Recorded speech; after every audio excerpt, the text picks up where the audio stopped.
All right, what's going on, guys? Farzy Masugian here with you on a Friday for another installment of the Red Friday live chat. Some positive things going on right now. Obviously, Chiefs fans feeling pretty good with the ring ceremony taking place last night. A few former Chiefs came back: Nick Allegretti, Marquez Valdez-Scantling, uh, Tommy Townsend, to name a few. They came back for one night to get their Super Bowl rings, and pretty much now the team's in full offseason mode. They've wrapped up minicamp. They're now going their separate ways. Some of them will be training on their own. Some will be doing some group training.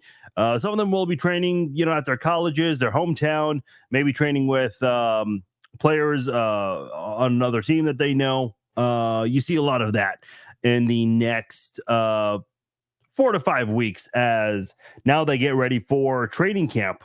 Basically, the countdown to training camp begins. I know a lot of people, I've been getting this question a lot lately. When does training camp start? We don't know yet. We do not know. We'll get that answer pretty soon because they want to sell tickets, do all of that good stuff, let all of the fans know the date so they can attend. But yeah, that will be very soon in the near future.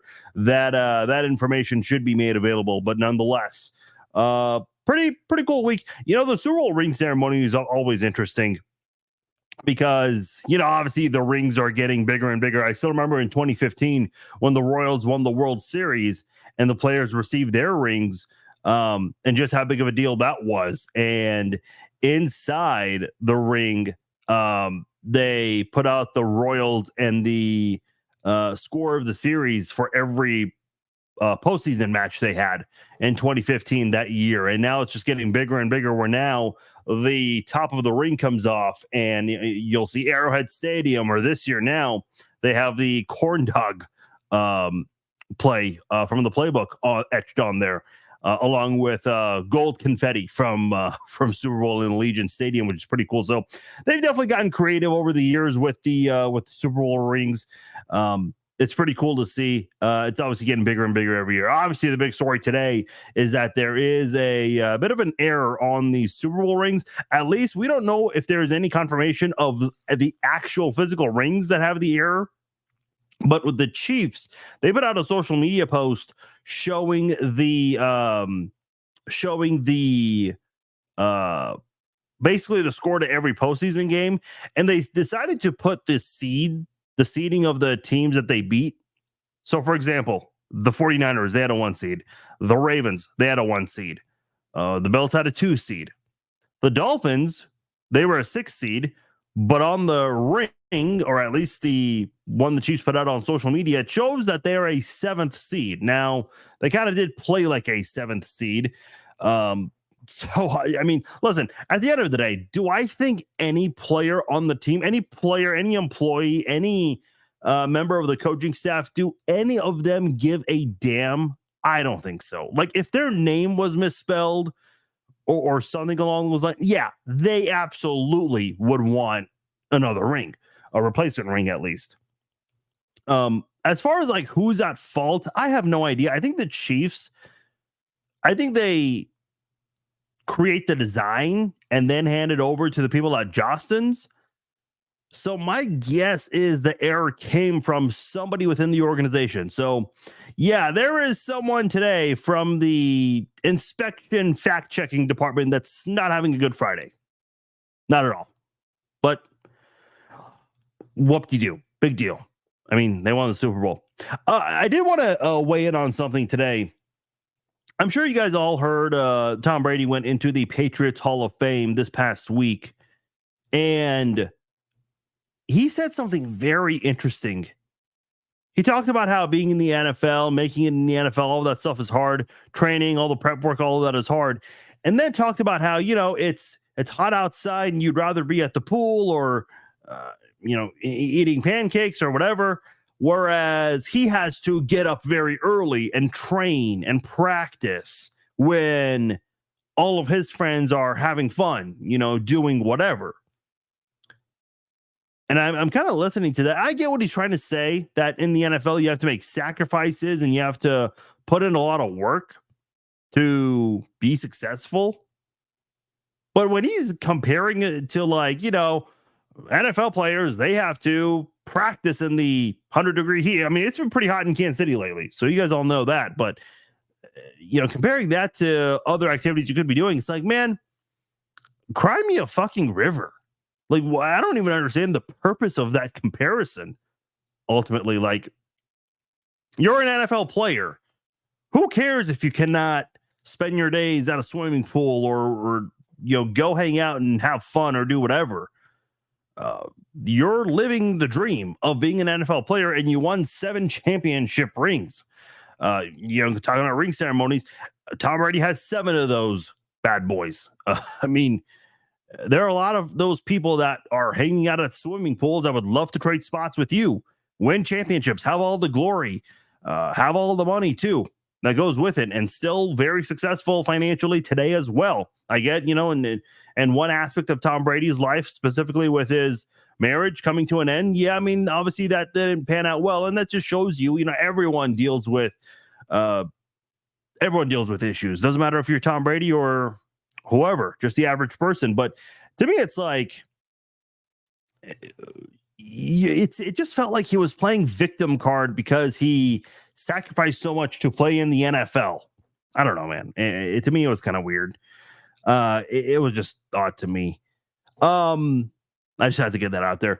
Real quick thoughts on Chiefs mandatory minicamp this week. Everyone was there, so that's good. Obviously last year rather, we did not have Chris Jones. So this year we had everybody.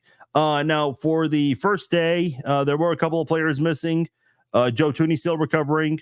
BJ Thompson obviously needs to rest. Was at the ring ceremony, which is great to see. And Clark Hunt gave him a shout out and also recognized the medical team at the ring ceremony, which was very cool. And then Harrison Butker was not at the first mandatory minicamp, but he was at the next 2. So I don't know if he was sick or what was the deal. But he had a big. Some people were speculating if Butker was like holding out for a kicker, like a new deal. And I'm like, yeah, I don't know. Listen, a lot of people have been debating, should the Chiefs give Harrison Butker a new contract? So that's an interesting one, because this is somebody, and let me just say this, I would not want Harrison Butker on another team. I just don't, because this is someone who missed only 2 kicks all year, did not miss a PAT this entire season. One of the kicks he missed was possibly involved a deflated football. And the other one was in that Raiders game in the cold when nothing was going right for the Chiefs in that game. So that was the least of their worries in that game. Harrison Butker came through for the Chiefs a lot this year when the offense did not step up to the plate. Came through with those 3 points when you needed them the most. And I think this is really a good indication that, hey, when things are just not working right, take the points. You keep doing that, and if your defense can continue to do what it's been doing all year, which the Chiefs defense, very consistent all year long, you'll win a lot of football games. Look at the Chiefs in the Super Bowl. They never had a touchdown drive where they got the kickoff and went from their own 20 or 25 all the way down to the field for a touchdown drive until the final drive of the game in overtime to walk off and win. So Butker came through a lot for the Chiefs with those kicks. And not only that, Butker now owns not 1, but 2 significant Super Bowl records. One of them is the longest field goal made in Super Bowl history. And he also owns the record for most field goals made in a career in the Super Bowls that he's been a part of. So I think he surpassed Adam Vinatieri in this past Super Bowl doing that. So this is somebody that's come through a lot and has been very successful on the field for the Chiefs. Is he going to cost you a lot of money for a kicker? Yes, he will. And I think he's worth every dollar you throw at him, because again, I just don't think you let a guy like that walk. You don't. If Harrison Butker is a free agent next year, there are probably 28, 29, maybe 30 teams that will cut their own kicker to get Harrison Butker. 1,000%. I would not want him on another football team. So, and listen, I heard about this on Sirius XM NFL radio today. They were discussing the Chiefs trading L'Jarius Sneed because they were comparing it to the Buffalo Bills and how they had to let go of a lot of players this year. Crazy enough, some of the draft picks who the Chiefs sent to the Bills to get Mahomes, the Bills no longer have any of those players that they got in the Mahomes trade as of this offseason. The 49ers, they're having to they have to essentially get ready to make some unfortunate cap cuts because there are players that they're just not going to be able to afford. And they compared it to Kansas City, how this offseason they traded away L'Jarius Sneed because they could not afford him while making other moves in other areas. They traded Tyreek Hill 2 years ago, which, you know, is still a big deal today because ever since the Chiefs traded Tyreek Hill, they've won the Super Bowl every year. And I think that's kind of, the Chiefs have Patrick Mahomes, but a lot of people still said that Patrick Mahomes would struggle without Tyreek Hill and that Travis Kelce would get double teamed, triple teamed by defenses without Tyreek Hill. And what happens? Mahomes wins MVP in his first year without Tyreek Hill. Battles through a tough postseason with an ankle injury and goes and wins a Super Bowl. And then the following year, when the Chiefs offense does not do Mahomes any favors throughout the year, still find a way to win. Even though the offense struggled and disappointed us at times, they stepped up when it mattered the most. Marquez Valdes-Scantling came through with some big catches in the postseason. 2 big catches in the division round against the Bills, a game-sealing catch against the Ravens, and then the touchdown catch in the 49ers game off of that muff punt there. So the offense has found ways to step up, and they found a way to they found a way at the end of the day. The offense is in a much better place today. Now, there are some guys on that offense, as I was mentioning, and this was discussed on that segment I was talking about earlier today. Trey Smith, Creed Humphrey, Justin Reed, Nick Bolton, Harrison Butker. I think Isaiah Pacheco is entering in the final year of his contract. I'm sure I'm missing another player. Hollywood Brown. I mean, this guy's on a 1-year deal, and if he has a standout season, you have a very interesting decision to make with Hollywood Brown, whether you want to pay him or not for next offseason. So this is why it's important. I've been saying this for a while. It's important for the Chiefs to finish off this three-peat, because depending how things go next offseason, I don't know how confident I'd be in the Chiefs returning to the Super Bowl next year. I'm pretty confident in the Chiefs going back to the Super Bowl this year, 100%. And in fact, I think there's a comment here from Timothy. Wait, well, until we get the three-peat ring. I'm pretty confident in that happening, because the Chiefs defense, I think, will take a little bit of a step back. Nothing noticeable, but I think if you look at the statistics closely and compare it to last year, I think you'll notice a bit of a step back. But the offense will make the offense will have a better season, in my opinion. And as long as the offense plays much better and the defense can merely stay the same, you're on your way to your 3rd straight Super Bowl. So I'm pretty confident the Chiefs can do that this year. Next year, the guard market went up this offseason by a lot, which is horrible news if you're a Chiefs fan, because you have 2 interior offensive linemen in Humphrey and Smith that it's going to be impossible to retain both of them. Justin Reed, I think, is a very underrated safety, but I think general managers and head coaches around the league can notice that and recognize that. I think he's going to be due for a big contract, whether it's here in Kansas City or elsewhere. So ultimately, to me, it's important the Chiefs get that three-peat this year, because you're going to do so. When you have the most talented quarterback, the best tight end, someone who's on his way to being the best head coach, possibly surpassing Belichick, when you have all of those things on your team right now, I think it's important to get that three-peat. It is. And if you don't, it's not the end of the world. But I think you've got to do it, because next year, if I had to put money down next year, I don't think the Chiefs are going to the Super Bowl next year. In fact, I think next year would be the year where maybe that streak of reaching the AFC title game so many years in a row will come to an end. Which, listen, if they do it this year, it would be 7 years in a row. You don't do it an 8th year in a row, big whoop. Like you did it 7 years in a row. That's why I think it's important the Chiefs get that three-peat this year, because next year I think it's going to be a very tall order to bring back all of your key players who are going to be free agents. Very curious to see how the Chiefs try to manage that for next offseason. That's why it's important. Everyone needs to be all in on this year to get that three-peat. Yeah, I know, man. Yesterday was awful. Like really awful.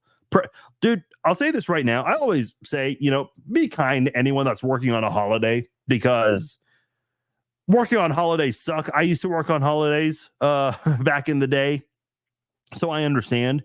But man, people who work outdoors, or if you work somewhere where the air conditioning is not working, especially in this heat, in the humidity, boy, props to you all. Props to you all. I stepped outside around 3:00 yesterday. I immediately went the back in. Like, I'm done. People complaining like LA or Vegas or Arizona that it's hot, and it is. Don't get me wrong. I've been there before when it's really hot in Vegas and LA, but it's not humid. Okay.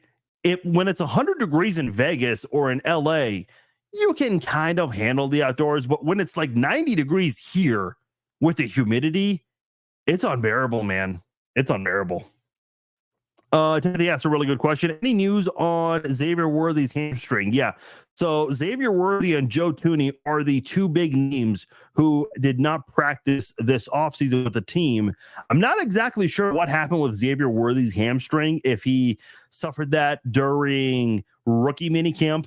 But Andy Reid was asked about those injuries, and he said that Joe Thuney is kind of like on the borderline as to whether or not he'll be ready for week one or day one of training camp, but should be ready and good to go for week one of the NFL season. And that's what's important to me. Listen, you're an offensive guard. I don't need Joe Thuney. I don't need to see Joe Thuney much in training camp or in preseason. I think it's important for him to get some of those reps in, because if you haven't been doing a lot of practicing, training, and whatnot, in your first, football action back is week one against the Ravens, okay, it'd be a little concerned there. You kind of need those warm-up games.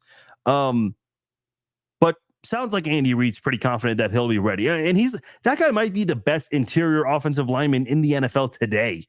And that's not my opinion. The NFL general managers, coaches, and scouts, they were all surveyed on this, and Thuney was considered the best interior offensive lineman in the NFL. So that's not someone that needs too much of these offseason workouts. As far as Xavier Worthy goes, and Timothy, to answer your question, Andy Reid did say that he should be good to go for day one of training camp. So if you're good to go for day one of training camp, then you should be good for the season opener. And man, that's important, because kind of like what I was saying about going all in now, it doesn't sound like Rashee Rice is going to get suspended this year. We still don't know what's going to happen. I think the Roger Goodell did say on draft week that they're going to wait on the trial, and for all of that to be wrapped up, then make a decision on whether they'll suspend him or not. That suspension might come next year. So if it comes next year, you're going into week one with Hollywood Brown, Rashee Rice, Xavier Worthy, McCole Hardman, possibly Kadarius Toney, Justin Watson, a lot of speedsters on your offense. Oh, and Travis Kelce is your star tight end, by the way. Like, Mahomes has a much better offense to work with this year compared to last year. So that'll be a lot of fun to see. Hopefully everyone will be healthy and ready to go for that week one game, because you're going to need all hands on deck, especially those first two games, two very tough non-divisional games at home, though. So one thing I do like about the Chiefs' schedule, their first preseason game is on the road, and I think their last two preseason games are at home, and their first two regular season games are at home. So the Chiefs, they don't have to do any traveling for 5.5 weeks, something along those lines. So that's a huge deal. You have the 2 home games for the preseason. Then you have that, what is it, like week and a half, 2-week block between the preseason finale and the regular season opener. So you have all of that to work with. That's going to be that's going to be good for the Chiefs. So I'm really curious to see how that all pans out. Matthew responds to my Harrison Butker comments. Harrison Butker was important in the Chiefs' success over 3 Super Bowls won. Yeah, man. Harrison Butker didn't make a lot of I still remember his Chiefs debut, his NFL debut, essentially, because he was on the Panthers practice squad. He made the game-winning field goal on that Monday Night Football game. Nobody knew who he was. And he comes in his first game as a Chief and makes that game winner. And since then, he's been great. And if you remember, that was Alex Smith's last year with the Chiefs, and where the Chiefs were last in the NFL in red zone offense. So they needed Harrison Butker a lot that year. And if I recall correctly, Harrison Butker not playing the first 3 games because he was on Carolina's practice squad. He led the NFL in scoring that year. He's just been great since then. He's second in NFL history in field goal percentage, just barely behind Justin Tucker. He has the longest field goal made in Super Bowl history, has the most field goals made in a career in Super Bowls, and this past the year before, I should say, made the game-winning field goal in the AFC title game against Cincinnati, and made the game-winning field goal against the Eagles. Now, I know the Eagles won. That kick was a shorter one, which, by the way, he missed one earlier in that game. But still, man, that's like pressure situation right there. And by the way, this past Super Bowl against the 49ers, he made the field goal to tie the game, because if he misses, that's game over. So this guy's made some serious pressure kicks in AFC title games in Super Bowls. I think he is worth the deal. And listen, if Harrison Butker has to kick 10 more of those pressure situation type of kicks, odds are he's going to miss one. That's okay. You're not going to be 100% in everything. That's just the way it all works out. Patrick Mahomes, as great as he is in fourth quarter comebacks, he has thrown interceptions with the game on the line before. Every quarterback has. Brady, Manning, Montana, everyone has. As long as you have a high win percentage in those situations, that's all that matters. And that's why I think Butker is going to be worth the money. Samuel asked a good question. I mentioned this in the title, haven't gotten to it yet. What do you think of Trevor Lawrence's contract? What will happen to the Jaguars after that?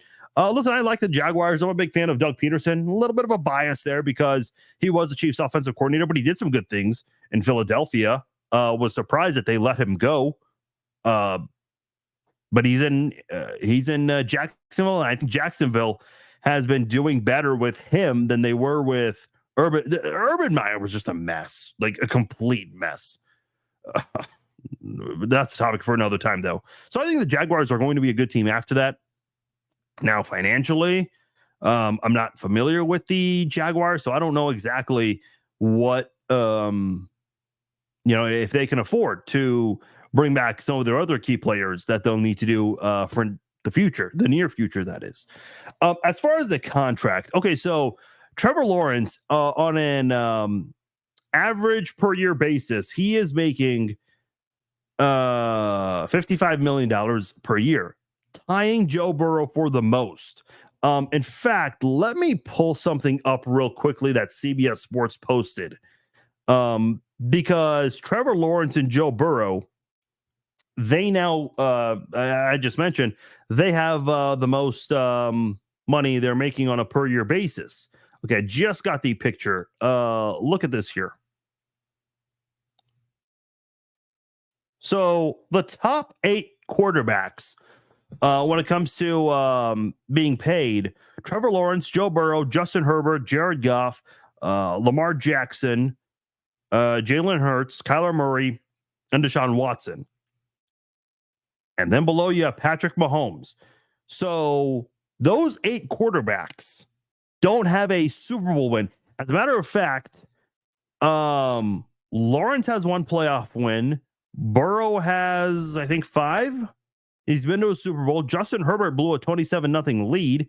Jared Goff has had some success in the postseason, both with the Rams and with the Lions, more recently. Lamar Jackson's postseason record has been terrible.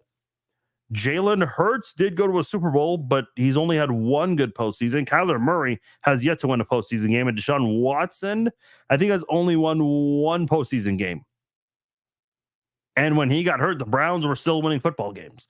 So you have those 8 players who are making more money than Mahomes. Mahomes is tied 9th in the NFL with Kirk Cousins when it comes to salary. Now, at the end of the day, they're all making millions of dollars, but some more than others here. I get Patrick Mahomes is on a whole nother level. I was looking at Chris Sims' quarterback rankings. He put Patrick Mahomes in his own tier.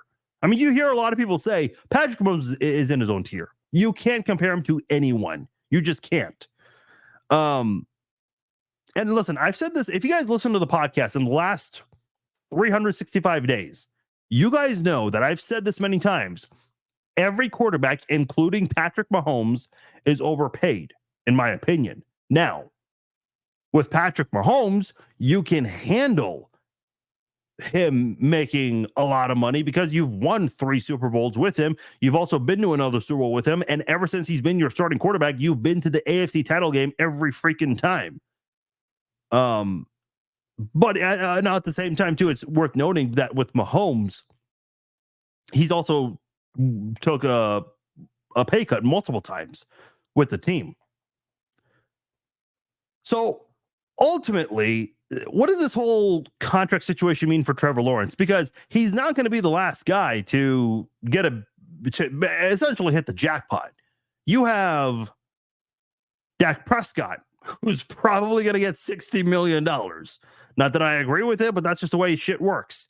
You have Tua. I don't know what Tua is going to demand. I don't know. I don't know what the Dolphins are going to be willing to give him. Jordan Love. I think Jordan Love's looked really good, and I think he's going to continue to succeed in Green Bay. That's a guy that's probably going to demand a lot of money, even if he doesn't have a Super Bowl win yet, or an appearance, let alone that. I don't know, man. Like last year around training camp, we had all this drama with running backs and their complaints with not getting respect and not getting the money that they want. And we saw a much different tune this offseason. But it's like, quarterbacks are great. And I know people love to make such a big deal. Oh, this quarterback has a lot of help. Mahomes had Tyreek Hill and Travis Kelce. Well, now he's winning more Super Bowls without Tyreek Hill. So that narrative died pretty quickly. But in general, people love to discredit quarterbacks and the success they have because of who they have to work with. Man, that's just part of having a good football team. I think, I know this is a completely different sport, but Michael Jordan was amazing and is the best basketball player of all time, but he could not do it all alone. He still needed help. I don't think Scottie Pippen and Dennis Rodman get the credit that they deserve for what they did in helping that Bulls dynasty in the 90s. I think a lot of people kind of forget about that. Like Kobe Bryant. Yeah, Kobe Bryant's great. He's awesome, but he also had a lot of help from Shaquille O'Neal, from Andrew Bynum, Pau Gasol, Lamar Odom. He's had a lot of great teammates that have helped him achieve the success he achieved. LeBron James, LeBron was a great basketball player, but he's also had a lot of great players, teammates around him too. Same thing in the NFL, like Tom Brady. I think Tim Brown is very underrated. Gronk, obviously great. He had Randy Moss. He didn't win a championship with Randy Moss, but still had a very historic season with Randy Moss in New England. So every top tier elite athlete is going to have help. That's just the way it all works out. Peyton Manning had a lot of great weapons in Indianapolis and in Denver. Mahomes, he walked into a great situation. That's how football teams are built, guys. Like, that's not their fault that somebody was willing to trade with them. And crazy enough, that team has been suffering the consequences probably more than anyone else. Not named the 49ers, I guess.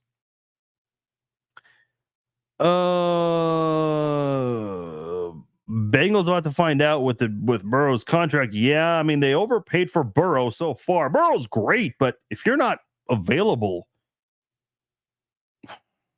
I mean, is the contract really worth it at the end of the day? And they also overpaid for Orlando Brown. So, and by the way, you have 3 top tier players who want top dollar. Good luck with that. I mean, Buffalo, they're in a shit show with their salary cap situation. The Chargers, you guys all saw what happened with the Chargers. I mean, there were cap casualties, left and right with that team. Patrick Mahomes opens his ring and says, "We ain't done yet." Oh yeah, you know what's crazy is they throw that game-winning pass to McCole Hardman, and in that interview with Tracy Wolfson, he's like, "Yeah, we got a three-peat now." It's like, dude, you just won. Like, go enjoy this. But no, the second they threw the ball to McCole Hardman on the Tom and Jerry play, or corn dog was what they called it the year before, immediately they're talking about a three-peat. Like, this team, they don't stop. They don't rest. And that's good to see. That's what you want as a fan. I remember when the Chiefs were getting ready for Super Bowl 55. Obviously, that game didn't go our way, but a lot of people still recall this, I'm sure. Frank Clark was doing a Zoom press conference the week of the Super Bowl, and he was asked, what would it mean to repeat? His answer was, we got to do it again next year. I mean, I know a lot of people will say, well, why was he already thinking about next year? Well, that's a question I was asked. But my point is, it's like this team just has this, I don't want to call it like a weird mindset, but they're just in this work now mode 24/7. That's just the way things are with that team.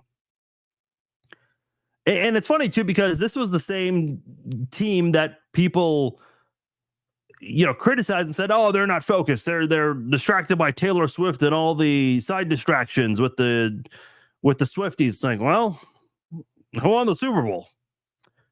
Timothy says losing Willie Gay is going to hurt us. That is true. Leo Chenal going to have to learn to cover tight ends, not just blitz. Yeah, this is actually a really good point, Timothy. Timothy writes a lot of good comments here. Yeah, that's my thing too. It's like, I'm a huge fan of Leo Chenal, and to your point, Timothy, I've always said, I think Leo Chenal, if he were to ever convert to a pass rusher, like as a defensive end or a 3-4 linebacker, outside linebacker, of course, I think he would excel at that spot. I really do. That's what he's done essentially as a 3-4 linebacker with the Chiefs. That is something I'm very curious to see. How is he going to handle going against the run? I think Willie Gay was great against the run, but when he was unavailable for the AFC title game, the Chiefs still did fine without him when they were playing the number one rushing offense in the NFL. Leo Chenal in coverage, or no, that was Nick Bolton in coverage. I think Nick Bolton and Leo Chenal are great run stopping linebackers, and Drew Tranquil is one of the better linebackers when it comes to pass coverage. So I like him in that department there. I like the balance the Chiefs have with their linebackers. With Willie Gay moving on and Leo Chenal essentially getting promoted, I think this linebacking corp is going to be good in 2024. That's a position group I'm very excited to see. Like the wide receivers, that's the group I'm excited to see the most. And then right behind that is the linebacker group. Celtics, yeah, man, I'm doing this live stream early because I want to catch the game. Man, what a disappointing, like if you're a Celtics fan like you are, Eric, you probably are enjoying the finals. But if you're not a Florida Panthers fan and or a Boston Celtics fan, the NBA finals and the NHL Stanley Cup finals have been utterly disappointing, like really, really, really disappointing. Because you would like to, I mean, you would think at least one of them would be good, but man, like especially the NBA finals, man, people thought that the Mavericks would at least be somewhat good. I know last game was kind of competitive in the end, but once Luka fouled out, they just collapsed at that point. I wonder if Patrick Mahomes is going to be there. Probably, since he was there before. He flew back late at night. Charter flights, baby. That's what happens when you're the MVP of the league.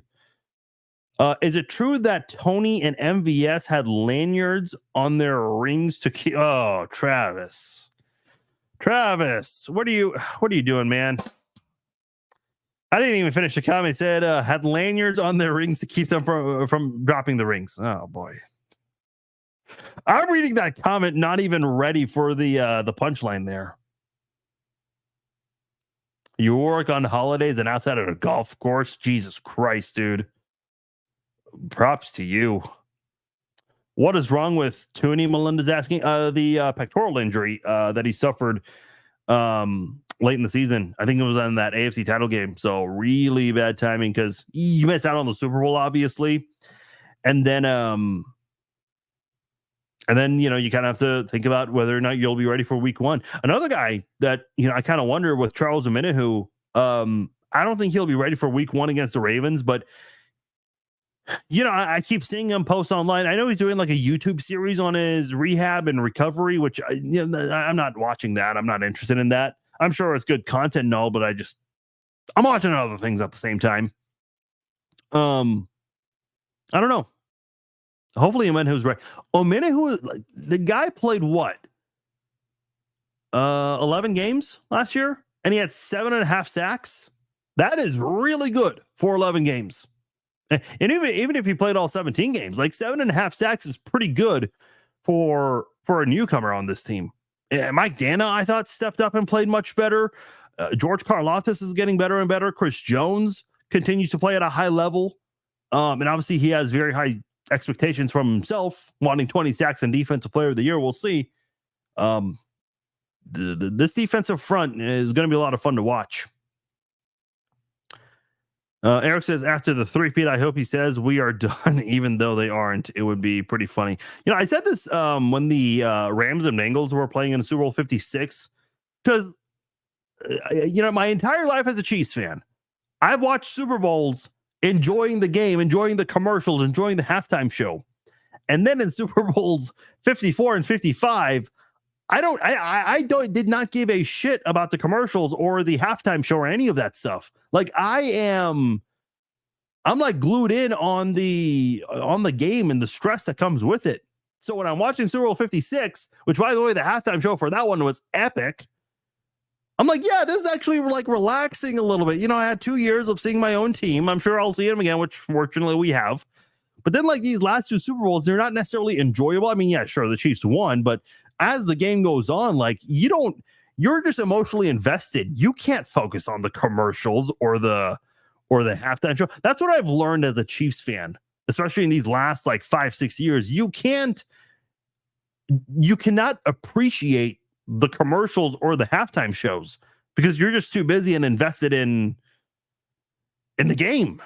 So that's what I've learned during this dynasty run.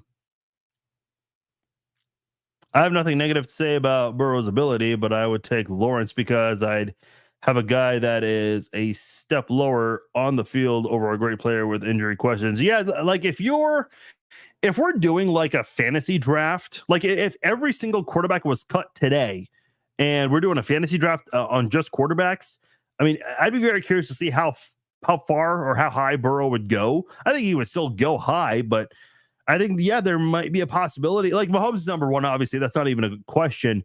But then after that, it's like, okay, Allen might go ahead of him. As much as like Burrow gets hurt and all, I would still take Burrow over Allen. Allen is a massive turnover machine.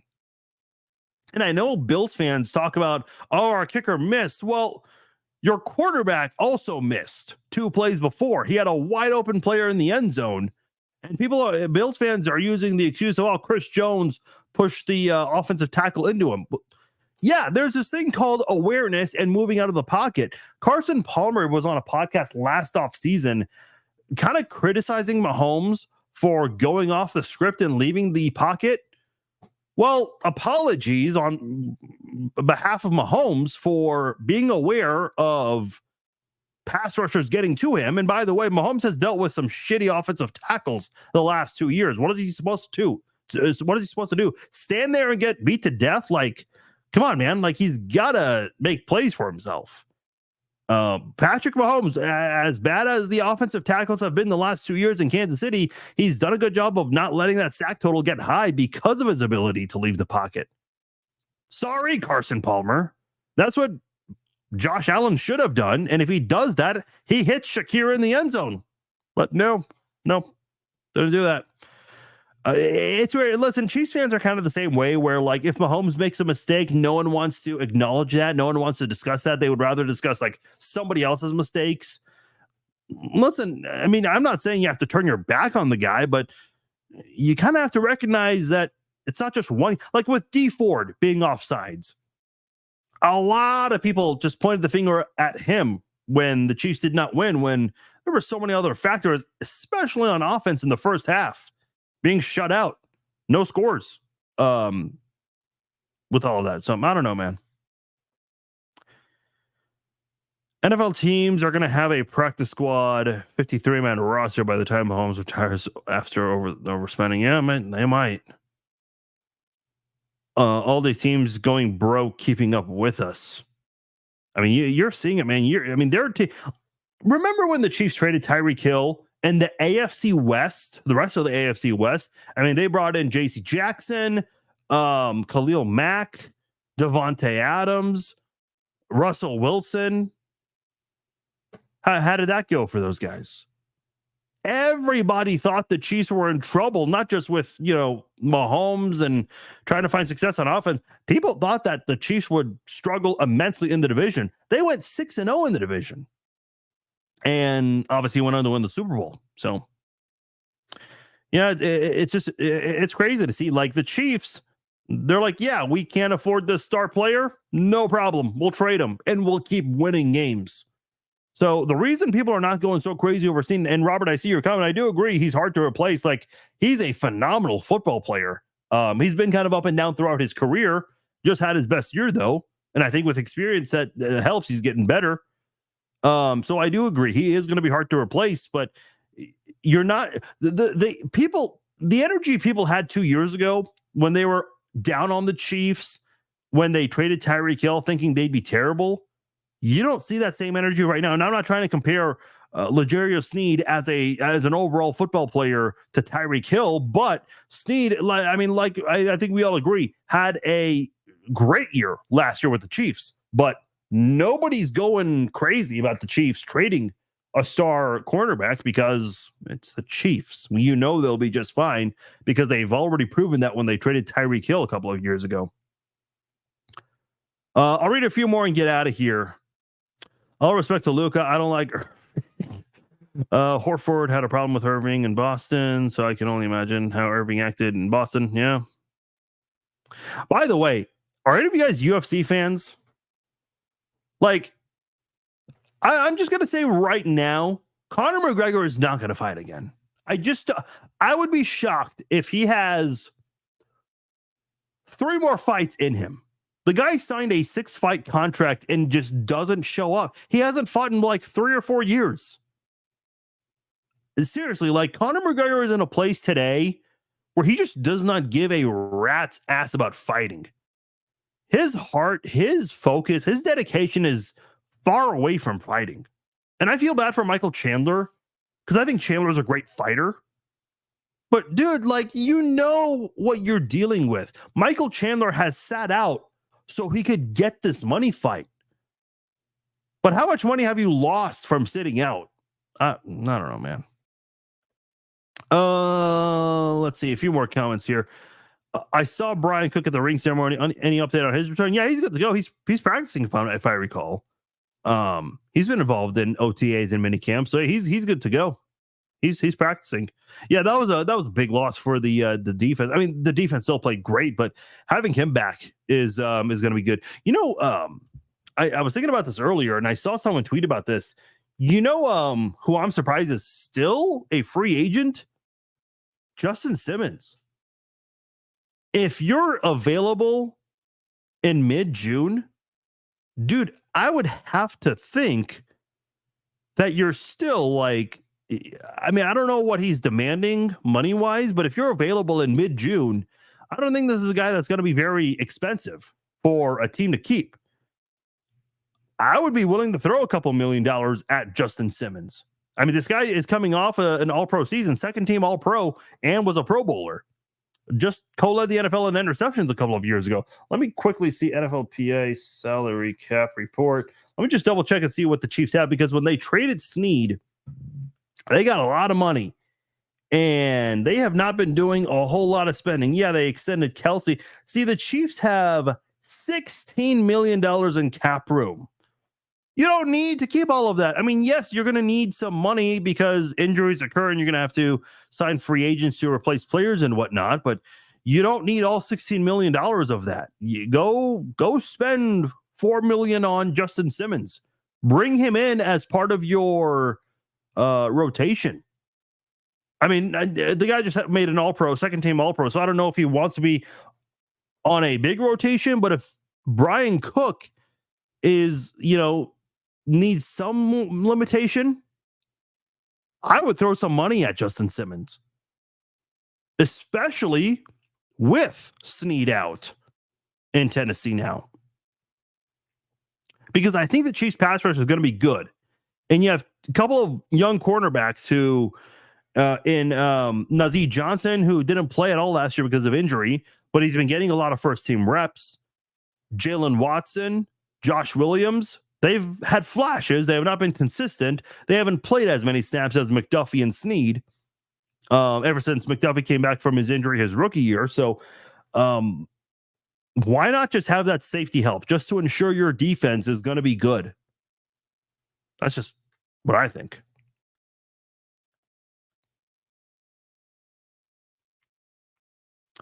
Do you think Hard Knocks is a distraction for a team? Have the Chiefs been offered the series? The Chiefs were offered in 2007. That was actually entertaining. I was 16 years old when the Chiefs were on Hard Knocks. And I remember when they're showing Bobby Scipio. And, as a 16-year-old, you're like, wow, they must have like the next Jerry Rice or something, because the guy is like catching everything and coming at his direction. But obviously, he did not at all live up to that hype. And I think even on talk radio, they were like, yeah, we admitted that, we added a couple more wins because we were kind of, we gained some optimism because of Hard Knocks. I don't know. Like, I've had Jason Dunn on the podcast before, and he's actually talked about this, how there are a lot of players that play to the camera and are focused more on that. I don't know, when Mahomes was doing the quarterback series, I don't know if if the other players knew that extra cameras were around. They probably didn't know because it was something nobody knew of at the time. But yeah, there have been a lot of conversation as to whether or not, even a show like Last Chance U, there's been some conversation, are these college kids getting distracted with the cameras that are around? Derek's right, your favorite player on the Celtics. I'll be honest, I'm not too familiar with the NBA, so that's a name I'm not that familiar with. So, but that's cool. They're about to get their 18th title, though. I saw like a tweet that it's been like 60 years or something like that since a team came back down 3-0 in the finals to force a game 7. So, yeah, the Celtics are getting their 18th title. Which Mahomes era Super Bowl victory is my favorite? This is actually a really good question. I've wanted to ask you guys this question, but I want to wait because recency bias is a real thing. And I've actually gone back and watched all 3 Super Bowls lately. They're all great, like really, really good. But you can't beat this last one. You just can't. Probably because like the first one was great. It was like the first Super Bowl for all of our lifetimes, for a majority of us, I should say. The second one, okay, it was cool because it was the first one without Tyreek Hill, and you proved a lot of people wrong that year. And obviously Mahomes, overcoming the pain with his ankle and all of that. But then this past one, like, you could make a case that the Chiefs should not have even come close to winning the Super Bowl, given the struggles on offense. So the fact that the Chiefs overcame some very serious offensive liabilities and won the Super Bowl the way they did with a walk-off touchdown to a wide receiver of all positions. Yeah, that was just crazy. I still remember my reaction to that. Because I was a little confused with the clock situation. I was like, wait, why are they not calling timeout? Oh, aren't you a podcaster? You should know these things. Yeah, I'm a podcaster. I'm not a player. The 49ers players did not know anything about the rules, evidently. And even Kyle Juszczyk admitted that on the field. But I cannot pick against Super Bowl 58. The way it happened. Plus, like for me personally, like I have an emotional attachment to the city of Vegas. And in your worst year, you win in your rival stadium. And then, by the way, who handed you the trophy? John freaking Elway handed you the trophy. I saw a lot of Broncos fans who were pissed. Yeah, man, I can't pick against Super Bowl 58. Yeah, say recency bias, but the walk-off, man, that's what did it. Like, you can't top that. There have only been 2 games in NFL history, Super Bowl history, that have gone to overtime, and that's one of them. And by the way, Kyle Shanahan's lost both of them. What's your guys' favorite? I'd be very curious to know that before I get out of here.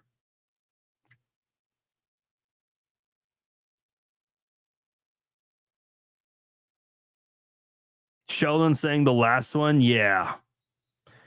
I mean the last one was just you can't top that. You absolutely can't. Everyone counted us out this year, yeah. All 3 are fantastic, but the Eagles and the last Super Bowl victory was epic. Yeah, like again, all 3 of them you overcame a 10-point deficit in all of them. So all of them were comeback Super Bowl wins, but the first 49ers one, I mean, that again, like that's just special because that was the first Super Bowl win for a lot of Chiefs fans in their lifetimes. Mario says all of them. Yeah, I suppose. Eric says that's his favorite moment. Yeah. They're all good. I like the emotional one. I don't know which one would be considered the emotional one. To me, like Super Bowl 54, if you guys have followed me long enough, you've seen my emotional reaction to Super Bowl 54. But then like after that, like there were no more tears from me. Like I was just like, fuck yeah, we did it. We won. 54 was the emotional one. Yeah. Okay, I would agree with that. By the way, let me just end it on this note here. As you guys are answering my question on which one Super Bowl was your favorite. You know what's crazy is I'll like look into my closet and I'll pick a Super Bowl shirt and I have to look at it and I'm like, wait, which Super Bowl is this from? When you're asking that question, you're doing pretty damn well. You're doing pretty damn well. That's how you know you're part of a dynasty, or you're the team is a dynasty, because you cannot recall off the top of your head which Super Bowl logo or T-shirt goes with which Super Bowl season. The last one created history for being only the second Super Bowl to go into overtime. That's a good point. Yeah, that one. Well, I mean, the last one was crazy with the Falcons blowing that big lead. But this one was different too because they changed overtime. Here's the other thing too. It's like the Chiefs benefited from the overtime rule by scoring a touchdown on the opening possession, and people were bitching and moaning, wanting the rules to be changed. Like, wait a minute, Chiefs fans were calling for this several years ago, and Chiefs fans were mocked for it. Now everyone wants the rules to change because the Chiefs benefited from it. And guess what? The Chiefs benefited from the new overtime rules. And let me just say this. I think the overtime rules are stupid. I think it should be sudden death. The idea that, both teams need to possess the ball. Dude, you had like 60 minutes of regulation to possess the ball and prevent a tie. And you know what? Maybe if the 49ers don't miss a PAT, they win the game. But neither here nor there. I think sudden death was the way to go. Sudden death is what it should always be. Doesn't matter if it's in the postseason or regular season. And I'll acknowledge this right now. Yeah, if we had sudden death rules for this overtime, the 49ers win the Super Bowl. Fine, man. I don't like when people want a rule change because someone significant like Mahomes or whoever, Brady with the tuck rule, you want to change rules because of that. I know the hip drop tackle started to get some conversation because of Mahomes and the injury he sustained with the ankle injury. And I'm like, no, we should not have this discussion just because it happened to a great player. No.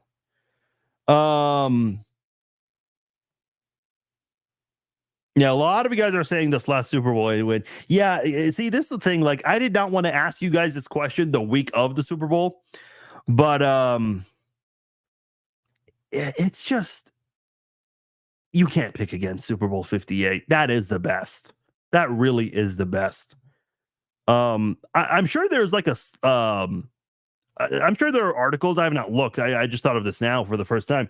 I'm sure there are articles that rank all of the Super Bowls. You know what? Let's do that right now. Ranking the top 10 best Super Bowls. Super Bowl 58 has to be there.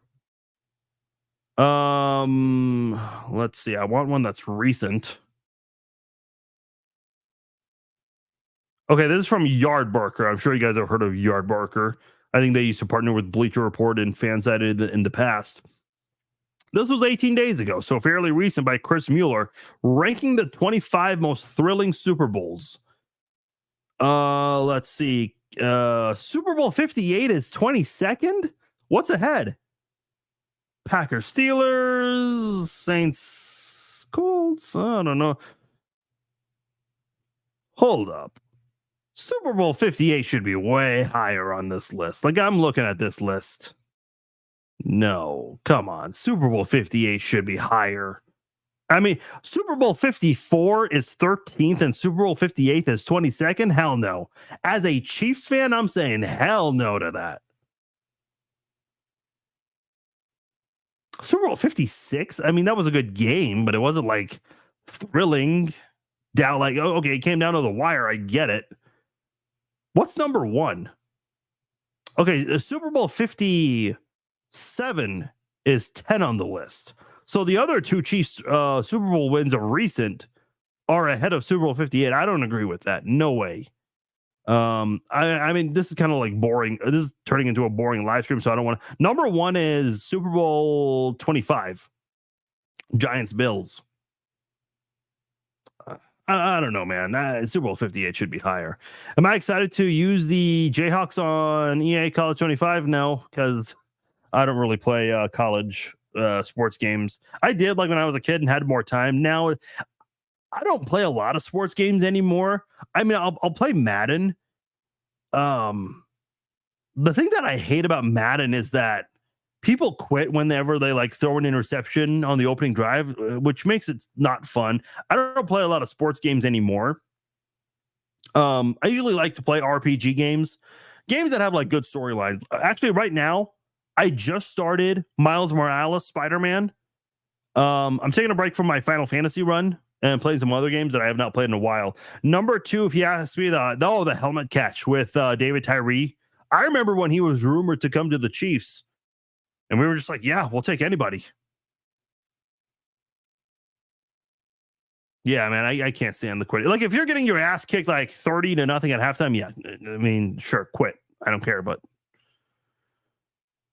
it's tough to get into sports video games for me. Okay, guys, I'm going to go ahead and get out of here. NBA Finals are coming up. I'm sure a lot of you guys are going to go watch that. Hey, appreciate you guys tuning in. I know the Red Friday live chats, we haven't had as many viewers lately, and that's completely fine. That's normal for this point in the off season. There's not much to talk about, but hey, we always find ways to talk among those who are here. I'm sure during the season, the numbers will pick up, of course, with viewers and comments, but still a great live stream nonetheless tonight. So I appreciate all of you guys making time for the live chat. My name is Farzin Vasugian.